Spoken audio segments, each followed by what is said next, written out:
everybody, it's Steve Louie here with another podcast from GrowerIQ. Today we have Chris Jones with us, who has a really interesting story in cannabis, from his start at Origin House to selling off his first dispensary chain and to doing it all again right now. Everybody, please welcome Chris Jones. How you doing? Hey, Steven, doing well. How about you? Not too bad, not too bad. Why don't you give everybody a little intro into yourself and tell us about your Whirlwind story this year? Great. So I'll give you a background going back, I guess, to the beginning of when I got into the cannabis industry, just because it gives a little bit more insight into what I'm doing now. Yeah, please. So while I was finishing my MBA, I was investing in a couple public companies as Canada around the time of Canadian legalization. Then I got a job right before I finished my MBA at a company called CannRoyalty. So it was a small office, small team. There was about 6 or 7 of us. I started at a WeWork on Richmond Street in Toronto.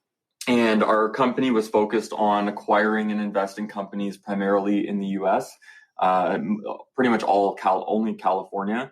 So at the time, California was passing, recreational cannabis use was going to be legal there. And California was interesting because they had a really long-standing medical program. So the infrastructure of the whole industry was pretty much built. It was just, flipping the switch to, allow people to open up rec stores instead of medical stores, because a lot of people in California had medical licenses. So at the time there was retail stores, there was cultivation, there was brands, advertising. So then once it flipped over, like the brands and products and, access to everyone really, really exploded, and a lot of brands started rising to the top. So from Toronto, we were looking at some of these companies, and we acquired 5 companies during the time that I was there for around 2 years. We invested in about 3, but it was interesting to travel back and forth. So my role at the company was evaluating different companies that we were going to either, invest in, partner with, or acquire. And then I would work with our finance teams, legal teams to get the transaction completed. And I traveled a lot back and forth from here to the U.S. and I saw a lot of trends that were happening over there, even just as we hit legalization in Canada. And, obviously it's taken a long time for our infrastructure to develop, but it was interesting looking at, a place in the world where it wasn't that far away. A lot of the trends that are set in California usually spill over into, other regions. Right. So looking at what was happening over there gave me a good insight into what was going to be happening, in Canada eventually. So then, we bought a retail company in Ontario called 180 Smoke, and we were going to open up cannabis retail stores with that. Then obviously the government announced there was going to be 2 lotteries. So right around the time when they announced that, our company actually got acquired by a much larger US company. So we went from, having a few employees to acquiring 5 companies, expanding to like 40-ish people, and then having a couple hundred employees in the US, being acquired ourselves. So when that deal was announced, it was the largest, US, M&A transaction, up until that time. For cannabis. For cannabis, for $1.1 billion, all stock deal. And that was the first antitrust suit brought to cannabis. It was interesting because I believe around that time, if the total deal value was over something like $250 million, then the U.S. Department of Justice could look into the transaction and make sure everyone's playing by the rules. And there were a lot of big deals that were announced, around the same time and afterwards. And it's interesting because I think a lot of these cannabis M&A deals are usually done a lot quicker. Like a deal's announced and then it closes, 1 to 2 months. Right. So because of this, what happened with the DOJ, these transactions that were supposed to take 2-3 months ended up taking, well over a year. So our transaction took a long time and a lot longer than what people thought. And it's tricky when you're, 2 public companies and you're, it's an all stock deal and you have to wait a year and your stocks are going up and down with each other. Right. So, yeah, not to mention the difficulty multiplier of being in a semi-legal industry. Yeah, exactly. So it it took a lot longer than a lot of people thought, but it was a lot of just information gathering and waiting, right? Like they'd ask you questions, you'd respond, and then there'd be a period of waiting. So that took up a lot of time. Right. But anyways, the deal closed. So it was the first one that went through the whole process. No problems, right? Like zero problems. I feel like I've read a lot of opinion that it was the feds just having a chance to take a look under the hood at one of these companies. Yeah, exactly. So yeah, it closed, and then after that was done, the lotteries in Ontario, and I was looking at retail pretty closely. So we were in the process of doing a deal with one of the first round lottery winners. So I went through a lot of the AGCO early licensing process. Right. And from that, I saw a lot of value in the retail stores. Like I saw some of the M&A deals that were happening in the US, and some of these retailers were being bought for like 2 to 4 times revenue, which is pretty crazy. Right. For a retail store, especially, right? So seeing that, I was like, you know what? I've been through this process. The government announced, I believe at the end of sometime in 2019, that they were going to change, after the 2 lotteries, they would change it to a first come, first serve process. Right. I remember that. So what happened was on January 2nd, everyone was able to apply for the first license, the retail operator license. So just before the end of the year, start of the new year, I was talking to a former colleague that I used to work with. And I was like, hey, you know what? Let's apply for this license, form a corporation, and just, worst case, we lose a couple $1,000. Like best case, we, turn it into something special.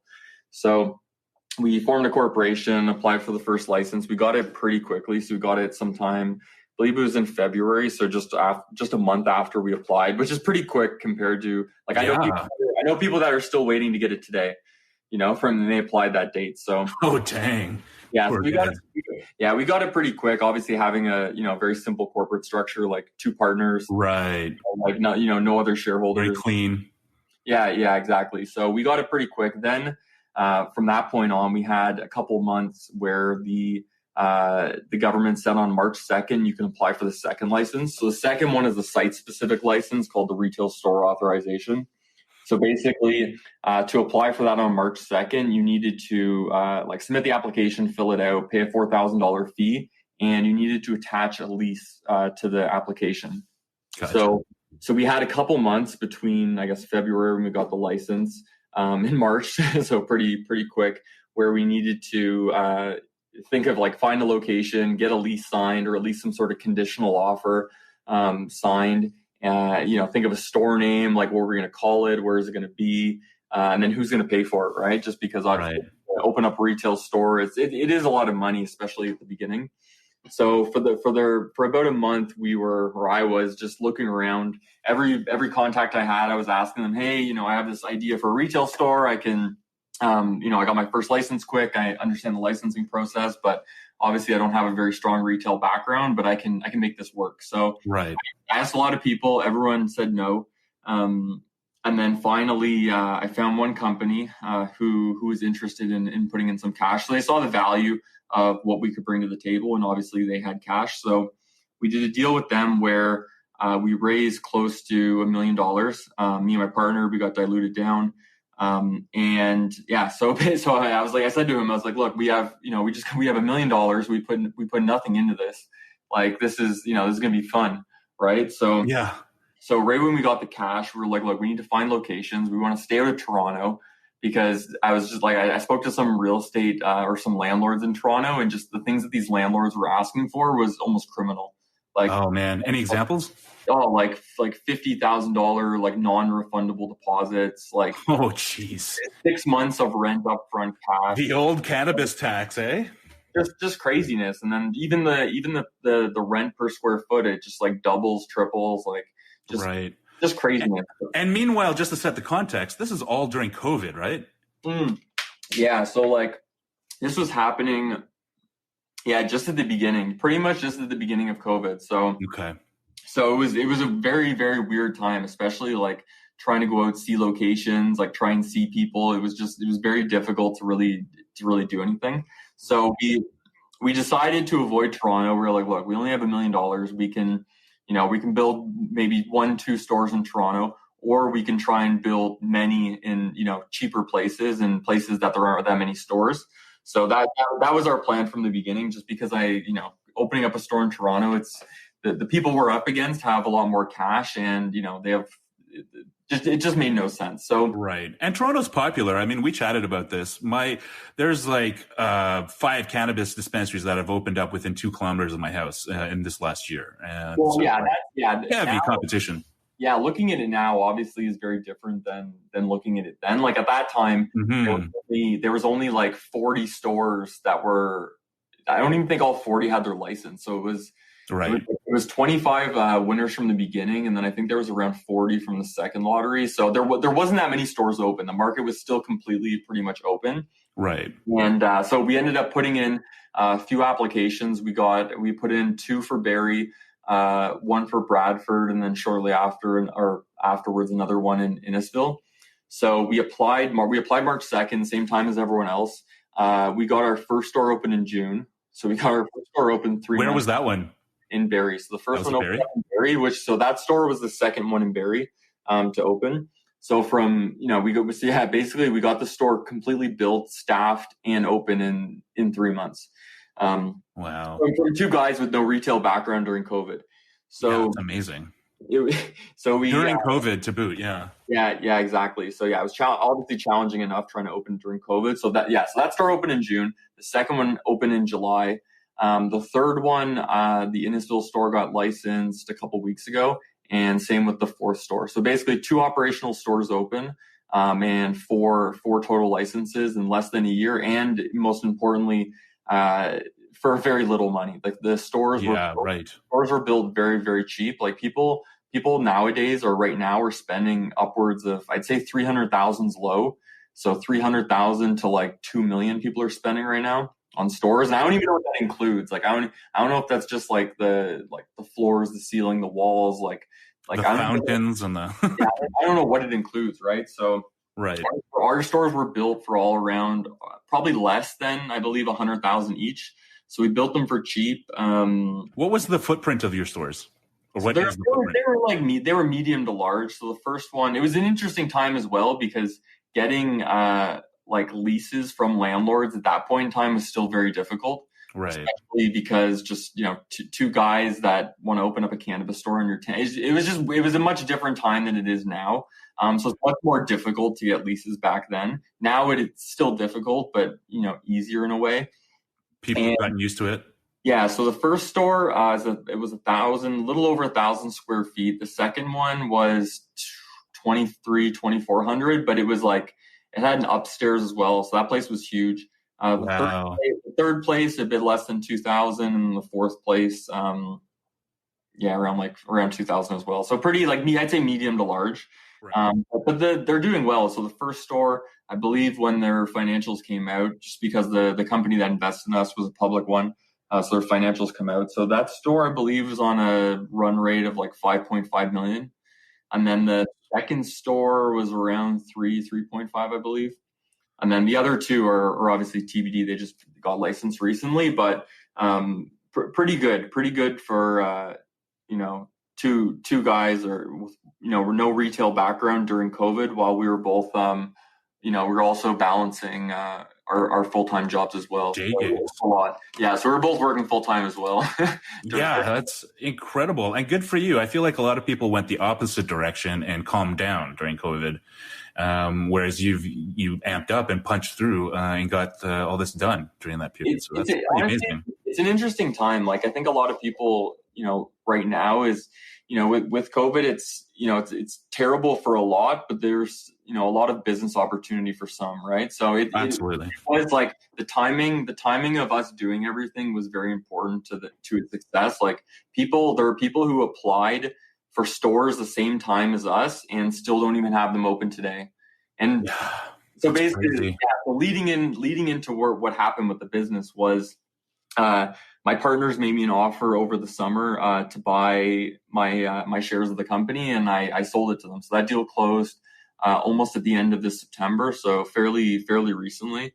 Congratulations. Yeah, so they bought that for a little over $500,000.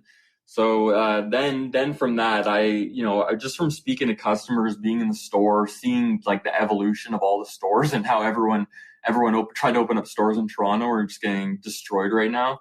So I'm looking at, what's happening today and speaking to customers. I'm like, you know what, these large stores, these expensive stores, and they just don't make any sense. They don't make any sense. And even as a customer, I go into them and it's just confusing, right? Like you walk into some of these stores, they're huge. Secondly, they have iPads everywhere. Like people don't want to touch iPads right now.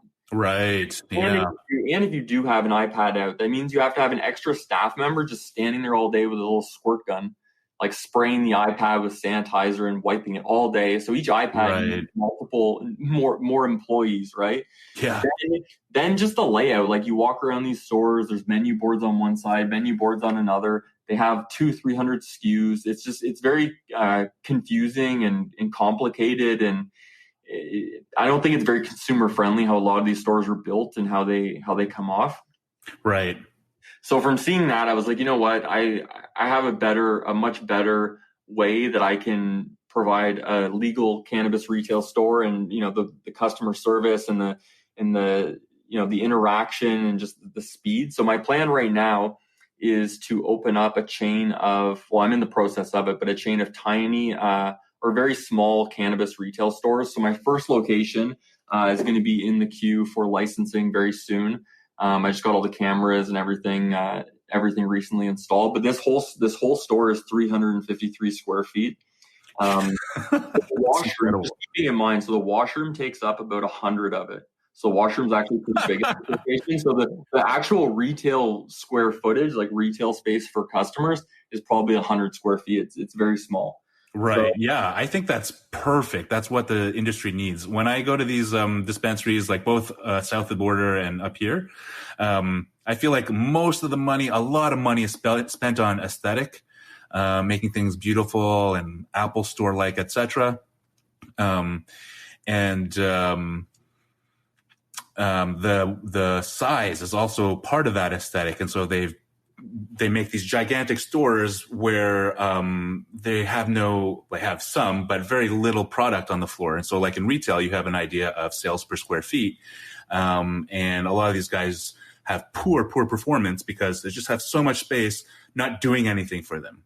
Yeah. And you're going the opposite, which I think is refreshing and amazing. Yeah, there's a lot of problems with those stores though. So I think a lot of them, it's, obviously they think their store needs to be huge. So they're huge. That's the first thing. Right.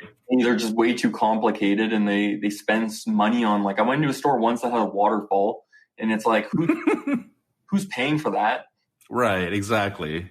Then these stores also they have hundreds of SKUs. And I think the final problem is that no one really thought, where a good location was going to be. So you have stores in Toronto specifically where it's, you walk down Queen Street or anywhere downtown, there's Dundas, there's stores beside each other. The stores across. Right. Like I remember I tried to take a panoramic photo. I could see 5 stores just from spinning in a circle.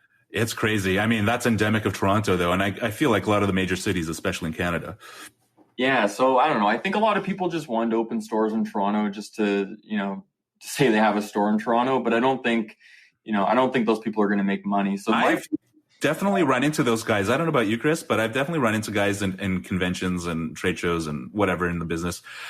People that quite often it's people that have a bit of money and they just want to be in the weed business to say they're in the weed business. Yeah. Those are good people to sell your company to. Fair comment. Sorry, I cut you off there. Not to work with. So this podcast is brought to you by GrowerIQ, a compliant cannabis seed to sale and cultivation management platform.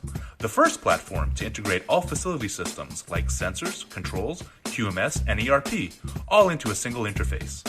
GrowerIQ changes the way cultivators use software, transforming a regulatory requirement into a platform to learn, analyze, and improve performance. So yeah, my first store, 353 square feet. The name of the company or chain of stores is going to be Cannabis Xpress. Okay. So the look and feel is that you walk in. I have 1 to 2 employees working. They check your ID. I have 2-3 menu boards, limited number of SKUs, less than 40. And then just, grab and go items, zigzags, rolling, other rolling papers, lighters, things like that. And we have a couple flower SKUs, a few pre-roll SKUs, a little bit of everything, right? But we pick the best things. So we pick what the local people in the area want, and we keep our inventory costs down. So if we Right. find something that, someone doesn't happen to like, we're not stuck holding like $30,000, $40,000, $50,000 worth of an oil that no one wants, right? Yeah, and will never be promoted again or marketed, and it just sits there. Exactly. So my inventory carrying cost is a lot lower, and it just makes it for a cheap setup of these stores. So my first store, like start to finish, rent included, everything like TVs, signs, everything will be done for about $30,000. Yeah, that's incredible. Is that one going to be in Toronto? In Brampton. So that one's Brampton. Yeah, that one's in Brampton, and then I have a few other locations right now that I'm negotiating leases for. But this time around, so I just last week, so I guess me and you were speaking a couple weeks ago, but I raised a bit of money to fund the build out of these stores. So I have right now close to $1 million in cash right now to open up these stores. So the next set of stores, the Expresses. Yeah, exactly. So Gotcha. there's a lot I can do with that. Like but for some, oh my gosh, yeah. For some they think, oh, it's just one store, but for me, I can build an empire with that amount of money. So the plan is to get five operational stores by the end of next year. And then, they'll be generating enough cash flow to expand. So, your business is in a good position when it, generates enough free cash flow to, for expansion. Yeah, you don't need to dip into loans or investors. Is it the same group that has invested in Express? Different people. So this time around, I'm working with all completely different people. The people from the last business, they're all the same and still with the last one. But yeah, Gotcha. I'm with a completely different team. And are these cannabis people? Yeah. So some of them, the people.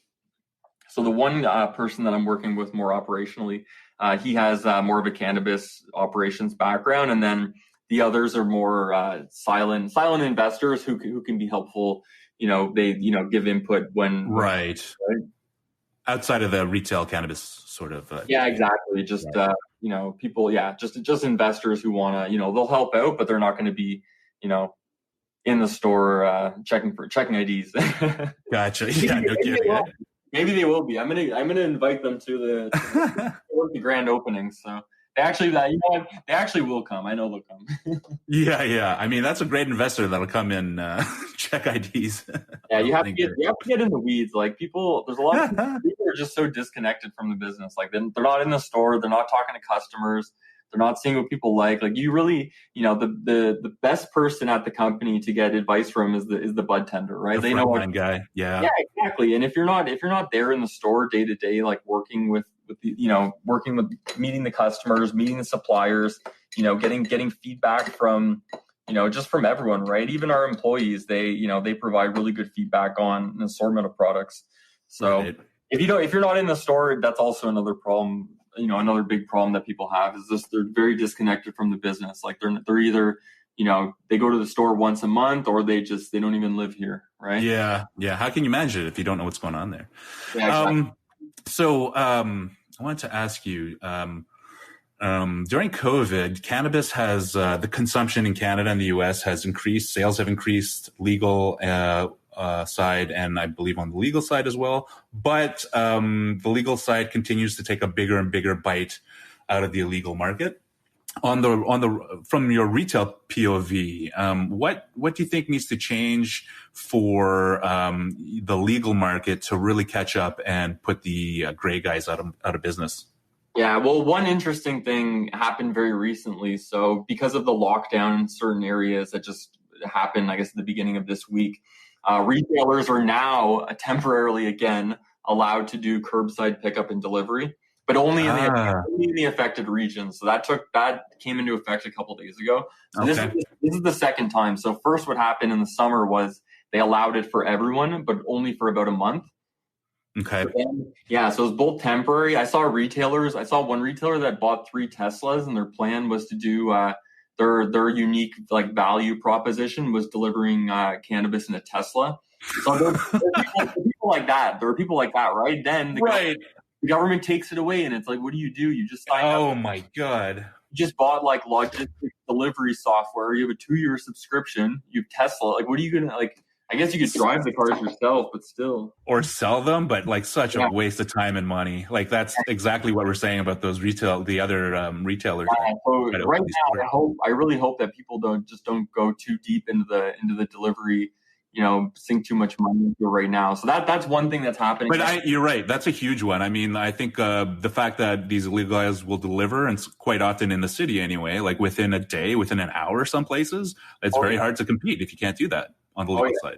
Delivery is very important, especially with the way people want to consume things right now. And even so, there are a lot of people who don't even want to leave their house, right? So they have the product come to them. Though the OCS does deliver, so the only other legal delivery company in Ontario is our distributor, which is the OCS. So they do have a pretty good or decent delivery option, but it's not like on demand. Right. Same day, right? Right. Yeah, I know. It's through the post and stuff. So that would be the first thing. Then the second thing that I think could change that would actually take a much bigger dent out of the illegal market is just allowing companies to change the limits on a lot of the products. So, for example, edibles are capped at 10 milligrams, per unit. So, removing like there are products you can buy right now on the illegal market that are like 1,000 or 500 chocolate bars, and those chocolate bars cost like $30. So it's like that's tough when you're competing with like a $30 chocolate bar that's 500 megs. And like I don't know what the cheapest one at the OCS is right now. Like Indiva's chocolate, it's like Bang or Legend. So those are like maybe $6 for 5 milligrams. So it's like $6, 5 milligrams, $30, 300. And so that product category needs a lot of work. For the listeners, can you go over the limits that are in place right now for Ontario? Yeah, so the first thing is you can only buy 20, I believe 30 grams at a time. So 30 grams total. And then they have a kind of wonky way of calculating the equivalency. Like it's 30 grams of dried flower, but then you could have like, a lot more milligrams in a certain edible. It's kind of strange the way they calculate it. But basically, 30 grams is the limit. And then flower, you can buy whatever. There's no cap, obviously, on the flower. Same with pre-rolls. And then the edibles, it's 10 milligrams of THC per product. Which is a challenge, and then the concentrates and extracts are a little bit different as well. Right. But I think the flower and the pre-roll categories right now are very, very strong. Like you can get some really good flower for like $4.20 a gram, which is pretty competitive compared to the illegal market. So I think those categories are doing well. Obviously, there's a lot more producers and a lot more companies that are licensed for production that are. There's a lot of flower on the market. So it's, that's a very competitive category. Yeah. But obviously, the more competitive it is between them, some people just drop their prices to get sales, right? So it's good for customers. But I think, the edibles category, the concentrates, those two need a lot of work. Concentrates is really just starting right now. Right. Is there a limit on how much edibles you can buy? Period? Like in a transaction? So it depends on which one, but it's like 30. The equivalency is 30 grams of dry flower. So it could be. Oh, that's what you meant. I see. So in an edible, you can only have the THC equivalent of about 30 grams of cannabis. Yeah, but it's kind of strange though, because I've bought products that are 5 and another one's 5, but then one counts as like 2 and the other one counts as 5. So it's kind of I'm not fully clear on like. Well, that in and of itself, like that confusion, I could see turning away a lot of people too. I mean, it's not clear what you can do. Yeah, but most people, like some of these products are kind of expensive, so most people aren't going to get up to the 30 gram limit. Like our average basket size was, well over $50 previously. Right? Oh, amazing! Yeah. So people aren't buying like 400. Most people aren't buying $400, $500 at a time, right?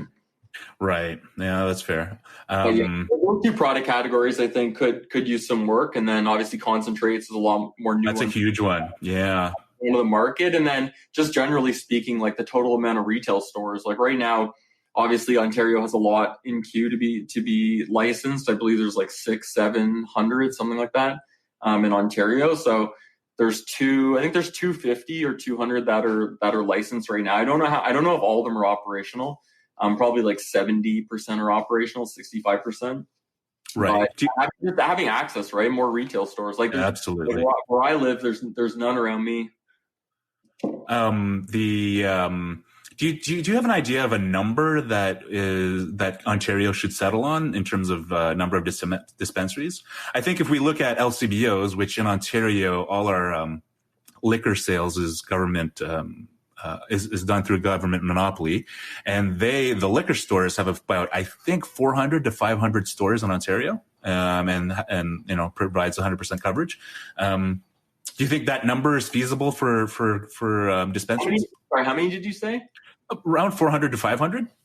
Oh yeah, so there's people calculate it differently. Like, people say, one store per 10,000 people. Mm-hmm. How it is in some places, like in Colorado.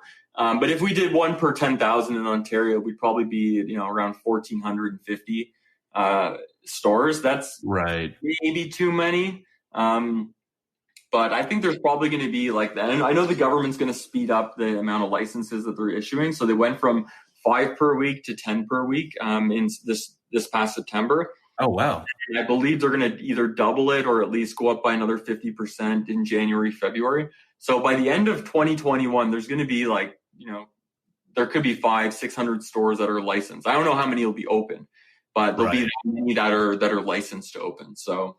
Oh, that's interesting. That's good to hear. I mean, as you mentioned, that'd be just having access is a huge deal. Well, it'll be similar to what happened in Alberta, right? They just, a lot of stores opened up, and there's towns of there were cities of 20,000 people with 11 stores. And you're just you're all fucked, all of you. Right? I mean, it's too many. I guess when you just let things go unregulated, I guess that might happen. The thing is, as long as, I don't think there should be limits on how many. I don't like when certain places I've seen not in Canada, but in the US, where there's a certain limit on how many stores can be in a city, or a certain distance that they need to be from each other. I don't think those things are good. It just ends up putting people who are I could be really good at getting licenses, but just a shitty business, right? And then I just own this town, right? So I don't think that's fair, and it just ends up being not good for the consumer. So I definitely think it should be open, but there's going to be a lot of people with very unrealistic expectations of the return that they're going to make on these stores. Exactly. I mean, I feel like regulating it saves a little bit of, well, not a little bit, but saves people from bankrupting themselves. That onslaught of, or deluge of store openings in Alberta, they're not all going to last. Everybody was allowed to get in, but business laws, or the universal laws of business, are not going to allow all these stores to keep open. So they'll have a neutral culling. Yeah, but I don't think the government should put a restriction on that. What kind of business do they what if they said, what if it applied to other categories, right? Yeah, no, I'm not saying it's wrong or right. I'm just saying if you just let it go, it's going to do the normal, it'll grow. Yeah, a lot of people, there'll be people who make a lot of money, and most people will lose a lot. Yeah, exactly. That's how it's going to be. And that's already happening right now. I get calls on a daily basis from retailers who have 1 or 2 stores. They're half built out. They're contractors. They haven't paid. Their landlords are trying to terminate their lease. Oh my gosh. They have no money, because what happened was a lot of these people that are trying to open stores right now, a lot of their leases were pre-COVID. So especially the Ontario stores who bought who leased before. Oh yeah, most of them are before COVID. So you just see all these people pre-COVID, terrible leases, terrible locations, and then now they're still trying to open them, and it's you guys missed the boat. Right. I mean, and perfect storm for your opportunity, right? And that's yeah, exactly. I opened, the thing is, we all applied, or at least most of us, at the same time, right? But I got them open quick. And then these people now are all in just a terrible, terrible position, which makes, the business model that I want to do right now make a lot of sense, right? If I can pop up right beside your big store, and my store costs me less than 30, 40,000 to build, and we're selling the same products, every retailer in Ontario, we all buy. I think the other big advantage you have would be wait times. People are probably cycling through the store very quickly. Oh, in and out very quick. Yeah. In and out in under 3 minutes. And then we'll give discounts, we'll give rewards to people to order online and come for pickup. I mean, that's one of the things I look for when I shop. Like, I try to stay away from crowds and long lineups. That's a big deal for me. I hate that. So I'll go to the quick place.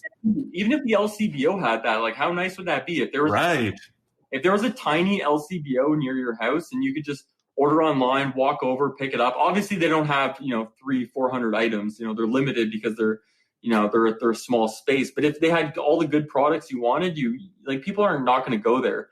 Yeah, you'd cannibalize LCBO, I guess, in that case.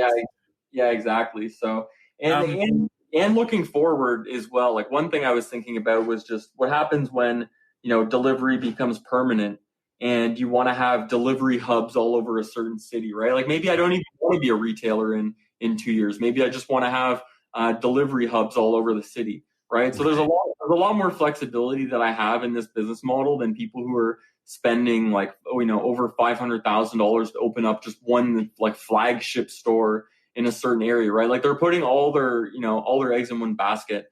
And this approach just pretty much doesn't de-risk me completely, but a lot more than everyone else. Right, that's for sure. One thing I wanted to ask you about the future of dispensaries or like the retail marketplace for cannabis was the eventual, I think, addition of consumption lounges to dispensaries. I've had the opportunity to visit a couple in the US and of course in Amsterdam and stuff like that. And I just find that experience incredible. What do you see happening in Canada, and are you looking forward to it, etc.? Oh, I love them. I've been to a few in California and in Nevada as well. And I really enjoyed one of them in California. It was in a nice part of LA. They had half the restaurant was open, half was outside. Obviously, nice. A very warm day. They come out with the menu. They have their food menu, pub style food, and then they have their cannabis menu. You can order pre-rolls, flower. You can rent. That's so nice. You can rent a bong. Obviously, right now you're probably not renting a bong. Right. But yeah, you pick your item, and then you can smoke your joint. You can eat your pizza. It was a great experience. So that was a lot of fun. But obviously, right now, do I think it's feasible here as much? Like, I guess generally speaking, because of COVID, probably not. But I do know Ontario and other provinces are having public consultations about this to figure out, who's going to be able to do it. Is it going to be someone who's currently licensed? Like I know your comment before, like I've been to some consumption lounges where it's attached to a dispensary. And I think that's kind of strange. Mm-hmm. Like attached or a part of a dispensary. Like, right. I'd rather it more be like a standalone, like kind of lounge, like restaurant type of place. Like I don't think I don't know the point of it being attached to a dispensary, but that scenario, like I would love it if they were, if they were available here, but it's just challenging looking at, Would that be something you'd look at? Oh yeah, for businesses. Yeah. Oh yeah, definitely. I would definitely look at it. Obviously the plan with my current business is, grow it to a point where it's, a really, good asset for sale. And then after that, just obviously take the cash and look for new opportunities. Right. So right. I think consumption could be something that's, interesting to me. Obviously I have, no experience in consumption, but I didn't have any in retail, and that's not going. You mean consumption lounges? Yeah. I thought you meant consumption. Oh no, I have a lot of experience in consumption. Awesome. The last thing I wanted to ask you, Chris, was what kind of software are you running at the stores? What kind of software did you buy at your previous stores, and what kind of software are you looking at picking up for your current stores? Yeah, so there's a few different options. Obviously, you need to work with a bunch of suppliers, and one challenging thing for any cannabis business is that a lot of traditional suppliers for certain things aren't really available to cannabis. Like even like banking is very challenging, right?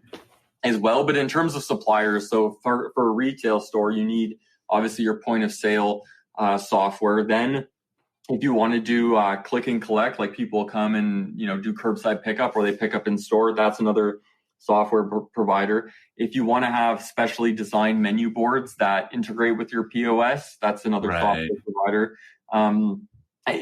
Back to delivery, like there's delivery logistics software that you can purchase. Security? Are you running software for security? Yeah, well, for security, obviously you have to abide by the regulations, but as long as your cameras are they're high definition, you have at least 30 days worth of storage capability and they're running 24 hours a day, then you're good. There's a couple other, smaller rules associated with it, but no, I do have to I guess software for my security systems, but it's not like it's like a generic type of software that just works for security cameras. Yeah, previously we did work with.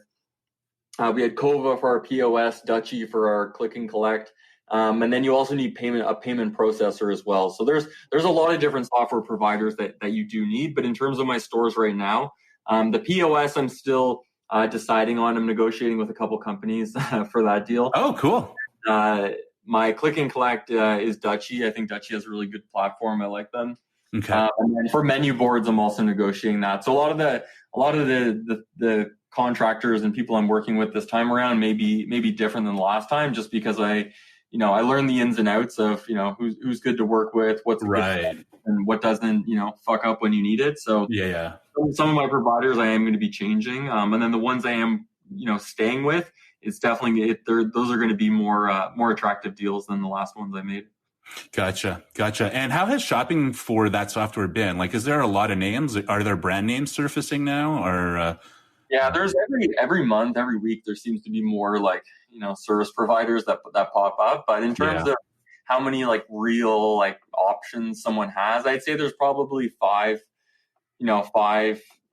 to 5 top ones for each category. So it does take time, right? Like you have to learn what your needs are, and then just try and see what provider has what you need, and then does it for the right price, and obviously doesn't go down. Because I've had experiences with you have a provider, and then all of a sudden one doesn't integrate with the next, and then you can't your debit card terminal is not working, people can't take it, and it ends up leading to a lot of problems. So you have to, one important thing is just making sure that everything's going to integrate together before you start signing deals, because you could have I found a really good payment processor recently who was willing to work with me for significantly less than what the other one was charging. And right now I'm talking to them about integration, because they need to integrate with everyone that I'm going to be working with. Right. That's one important thing, because then you sign up some of these deals and it's like, you're like, oh, they tell you they don't work together. And it's like, oh, what do you do? Then you gotta, kill one contract, pay them out, and then find a new provider. So that's one important thing that retailers need to do, or I guess generally speaking, any business is just making sure that's pretty basic, that your software all integrates together. Right. No, that's a good point. All right. Well, thank you so much, Chris, for hanging out and doing this recording again. Do you have a website for Cannabis Xpress yet?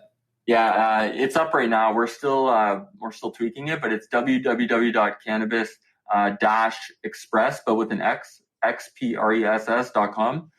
So yeah, the first store will be in Brampton. We're excited. It should be open hopefully in the next few months.